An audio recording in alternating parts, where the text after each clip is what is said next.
तुम्हें वो घर दिख रहा है जिसमें रंग बिरंगी लाइटें जल रही हैं। सालों तक मैं उस घर को बहुत ज़्यादा जज करता था कि ऐसी लाइटिंग कौन करता है, इतनी बेकार लाइटिंग कौन करता है। वो लाइटिंग बचपन से ही उन लोग वैसे कर रहे हैं, मतलब मेरे बचपन से वैसा कर रहे हैं। और मैं हमेशा सोचता था कि कोई ऐसी लाइटिंग क्यों करेगा, कोई ऐसी लाइटिंग क्यों करेगा, क्योंकि बचपन से ही मुझे मिनिमलिस्ट लाइटिंग बहुत ज़्यादा पसंद है। तो मैं जब भी मिनिमलिस्ट लाइटिंग देखता हूँ, जब मैं ऐसी जिगमिग ऐसी बहुत ज़्यादा लाउड लाइटिंग देखता हूँ तो मुझे बहुत अजीब सा लगता है और मैं सोचता हूँ कि कोई ऐसी लाइटिंग क्यों ही करेगा। ये एक बहुत ज़्यादा प्रोमिनेंट केस है जब तुम्हें मैच्योरिटी नहीं होती है और तुम्हें एक बहुत इम्पॉर्टेंट कॉन्सेप्ट के बारे में नहीं पता रहता, जिसे कहते हैं पर्सपेक्टिविज़म।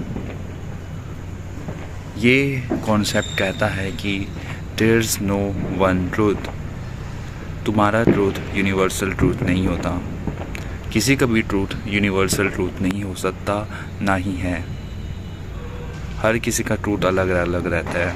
हर किसी के जो ट्रूथ रहते हैं वो उनके लिए सच होते हैं, पर वो यूनिवर्सली ट्रूथ नहीं होते। ऐसा इसलिए होता है कि हर किसी की रियलिटी अलग है, हर किसी का पर्सपेक्टिव अलग है, हर किसी का नज़रिया हर किसी का नज़रिया अलग है।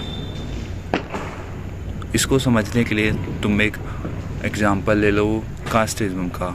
इंडिया में कास्टिज़म की प्रॉब्लम अभी भी एग्जिस्ट करती है, पर ऐसे बहुत सारे लोग हैं जिन लोगों को नहीं दिखती कास्टिज़म। ऐसे बहुत सारे lower class, so called lower class वाले बंदे हैं जिन लोगों को कभी फील ही नहीं हुआ कि उनके साथ कास्टिज़म हो रहा है।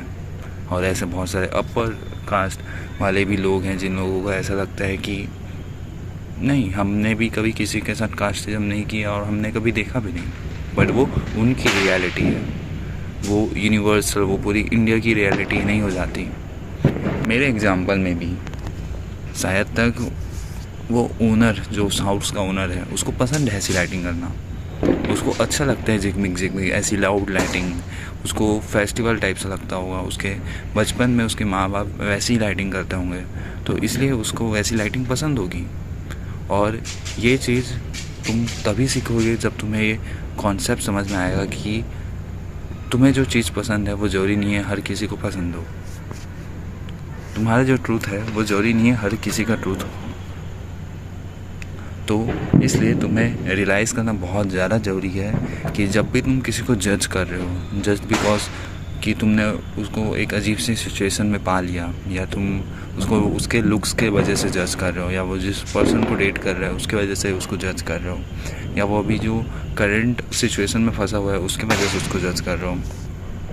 तुम बस सामने से जज करे जा रहे हो, अपना ट्रूथ उसके ऊपर इम्पोज करे जा रहे हो। Then you have to realise it कि हर किसी की ज़िंदगी अलग अलग होती है, हर किसी के ज़िंदगी में रीजन्स अलग अलग होते हैं, हर किसी के experience was the word, experiences अलग अलग होते हैं। और जब तुम ये पर्सपेक्टिविज़म की कॉन्सेप्ट, ये जो मैच्योर्ड फिलॉसफी अपने दिमाग के अंदर डालोगे, तब तुम्हें और भी ज़्यादा चीज़ें दिखना शुरू होंगी जो तुम्हें पहले नहीं दिखती थी। तुम्हारा दिमाग खुलेगा, तुम लोगों को और ज़्यादा ह्यूमनली ट्रीट कर पाओगे, तुम लोगों को जज करना थोड़ा कम करोगे, तुम लोगों को और लव, कंपैशन और इंकरेजमेंट के साथ देख पाओगे।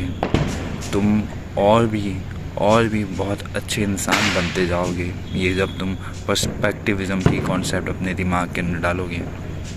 मुझे भी ये जो घर है इसको समझने में, उस हाउस ओनर की माइंडसेट को समझने में बहुत ज़्यादा मैच्योरिटी, बहुत ज़्यादा टाइम लगा। मैं ये नहीं कह रहा हूँ कि मैं बहुत ज़्यादा मैच्योर हूँ, मैं बस ये कह रहा हूँ कि यस, मुझे बहुत ज़्यादा टाइम लगा सिर्फ ये चीज़ को समझने के लिए। लाइफ में इससे भी ज़्यादा मैच्योर चीज़ें हैं, लाइफ में ऐसी और भी बहुत सारी चीज़ें हैं जहाँ पर मैं लोगों को जज कर लेता हूँ, and it's normal for right now, जब मैं अवेयर नहीं था। लेकिन अब जब मैं अवेयर हूँ दैन इट्स नॉट नॉर्मल। अब मुझे एक्टिवली काम करना पड़ता है कि मैं लोगों को जज ना करूँ ऐसे। और अगर तुम चाहते हो कि तुम इसको करना छोड़ो तो इसका सिर्फ एक ही सॉल्यूशन है कि तुम सामने वाले के पर्सपेक्टिव से सोचना शुरू करो। तो अपने आप को सामने वाले के शूज़ में पुट इन करो और देखो कि अगर तुम उसकी जगह पे होते तो तुम कैसा सोचते।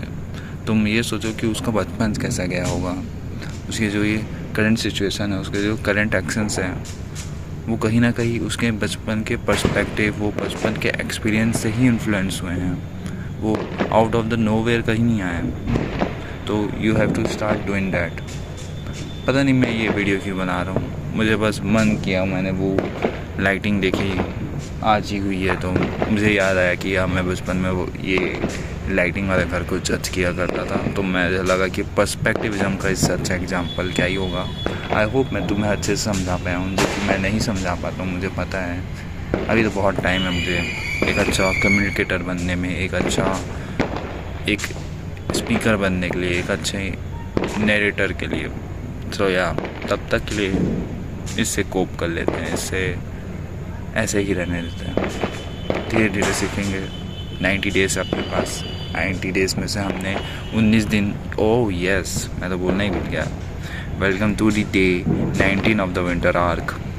और आज हमने सीखा पर्सपेक्टिविज्म। मैं ये वीडियो यहीं पास रोक रहा हूँ।